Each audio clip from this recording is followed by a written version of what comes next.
Hi, this is Cindy Abbott Letro from Behind the Camera, and we are at Buffalo FilmWorks in the middle of a forest, in the middle of the winter, and we had to create winter inside, even though it's winter outside.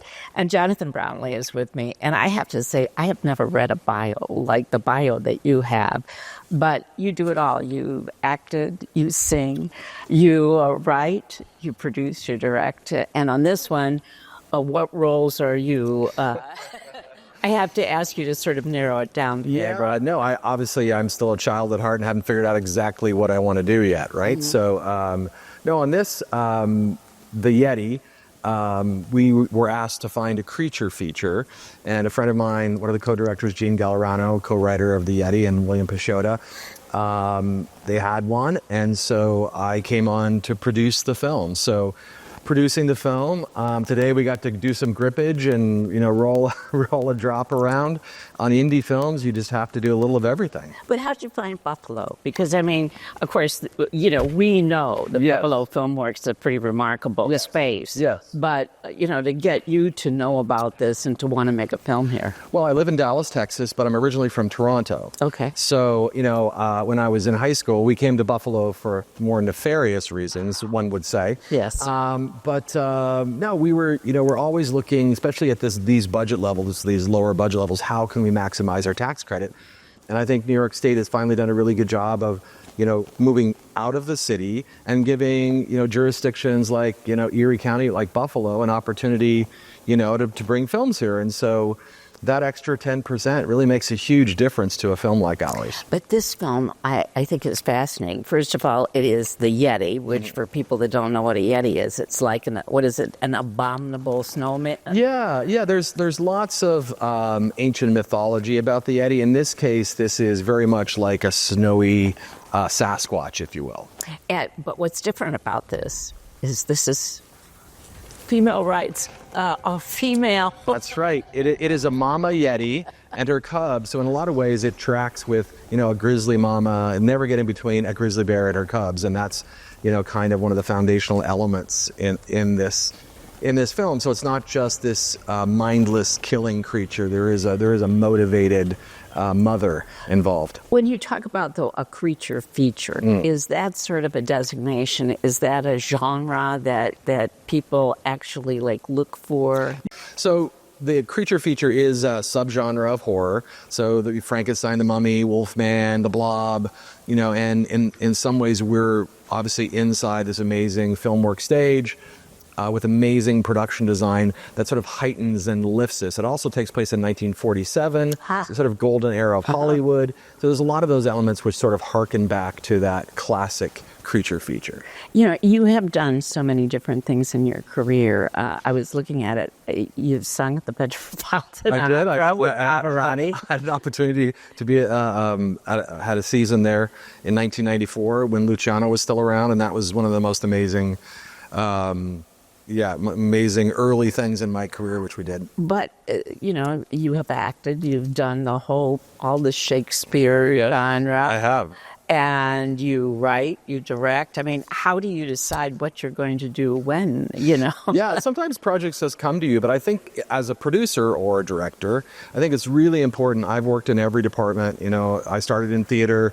I started on the pin rail, running flies, and as a stagehand and a carpenter, and a grip. And so, I did all of these things. And so it gives me a huge appreciation for what our crew does and the craftspeople, so that when you have the opportunity to sort of helm a ship, how each department works and how they interlink. And so for me, oftentimes, you wear different hats on different projects just depending on what the needs are. Well, I was reading that you also had your own home improvement show in Canada and won several awards for that. It was a regular series, kind of like we have Bob Dylan in the United States. Yes. But you were Canada's Bob Dylan, right? Yes. So I was a huge fan of WGBH in Boston, and and when I was acting in Los Angeles, I'm a dual citizen, Canadian American. So I would get cast to go back and forth between the United States and Canada. But in order to survive as an actor, I would buy houses, I would renovate them myself, and I would flip them. And not so rather than wait tables or do another job. That's kind of how, I earned a living until I could earn a living in the industry I love. So when I went up to Canada, I really wanted to do something on heritage homes, because I love old homes, of which Buffalo has in spades.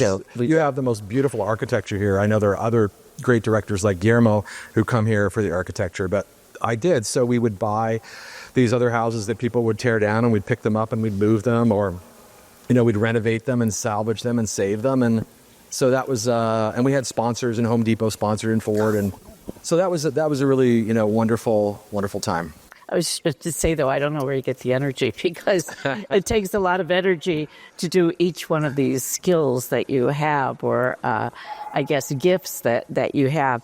In Dallas, where you said you live, you've also founded film festivals. I remember that there was a time when people were saying that because of television that, film was going to die, and that, things were going to change, and that the creative class was going to diminish. And it just seems like, wow. I mean, the number of film festivals that there are. Yeah, well, obviously they've been saying that since Greek theater, right? So, and we've seemed to survive. Yeah, I was fortunate enough to run the Dallas International Film Festival for a few years, and we were able to create training programs like the Veterans Institute for Film and Media, which trains honorably discharged former military in crew jobs, because they have these amazing soft skills which lend directly to what we do. And very technical skills, technical skills, show up on time, chain of command, get stuff done.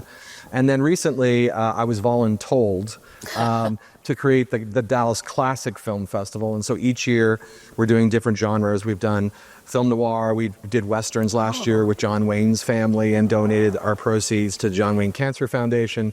And it just gives the audience an opportunity to see these amazing films on the big screen where they need to be seen. Do you have any advice? Because here in Buffalo, of course, we've seen lots of, there are a number of now sound stages in which we're using what we have here, and plus the skills in developing a creative class. I mean, what we're doing, would you advise us to change anything, or to continue doing what we're doing? I think Buffalo is perfectly placed to grow into this wonderful mid-market film town. I mean, you have the tax credits now, which draw people here to look and kick the tires. You've got amazing film commissioners who take you around and feed you really well, and you have a myriad of incredible locations. Now you have infrastructure, obviously FilmWorks, and now Great Point Studios, which Robert Helme built. So you've got stuff for different budgets, which is really important. And now it's really about training a crew base and getting crews to work on more and more projects. It's like going to the gym and doing repetitions. The more you work on these things, the better you get at it. I think one of the things that would be really exciting would be, there's a lot of kids that are in high school who maybe aren't a fit for college, and would be great fits for our industry. Right. And it's a really great paying industry, especially if, ultimately you end up in a union and you get benefits and you get retirement and those types of things. So, and are paid very, very well for it.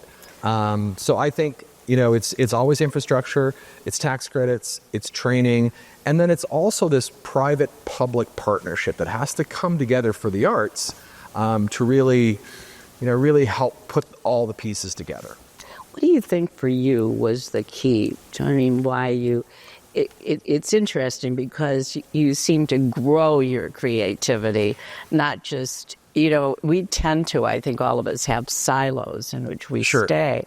And for you, it seems as if one's led to another. Yeah, I've been very fortunate to be able to earn a living at multiple things within, theater and film. And, I think just collecting as many skills as you have, because you never know when the industry is going to morph and change. I mean, we've seen COVID happen, which, clearly was horrendous for our industry. And then we had strikes, and then impending other strikes. And so you've just got to be able to figure out how to survive in the lean times, if you can, by creating your own projects, and finding things to do. We call it one for the meal and one for the reel. So sometimes you have to make a bunch of different types of films, which maybe is not what you went to film school for, or, it's not Shakespeare, but it pays the bills and it entertains people. And so you do a bunch of those to get an opportunity to make, those special films every now and then. Well, we'll be watching to see when Yeti all comes together. Any idea when it'll be released? We deliver this fall, so it could come out later this year in theaters, around Halloween and those times, or early 2026. Oh, coming to a theater near you. And it's your favorite female abominable snowman. Snow woman. Snow woman. The Yeti, she's pretty frightening. Thank you, Johnathan Brownlee. It's lovely to meet you. Very nice to meet you, and I hope that you'll all join us on our next Behind the Camera.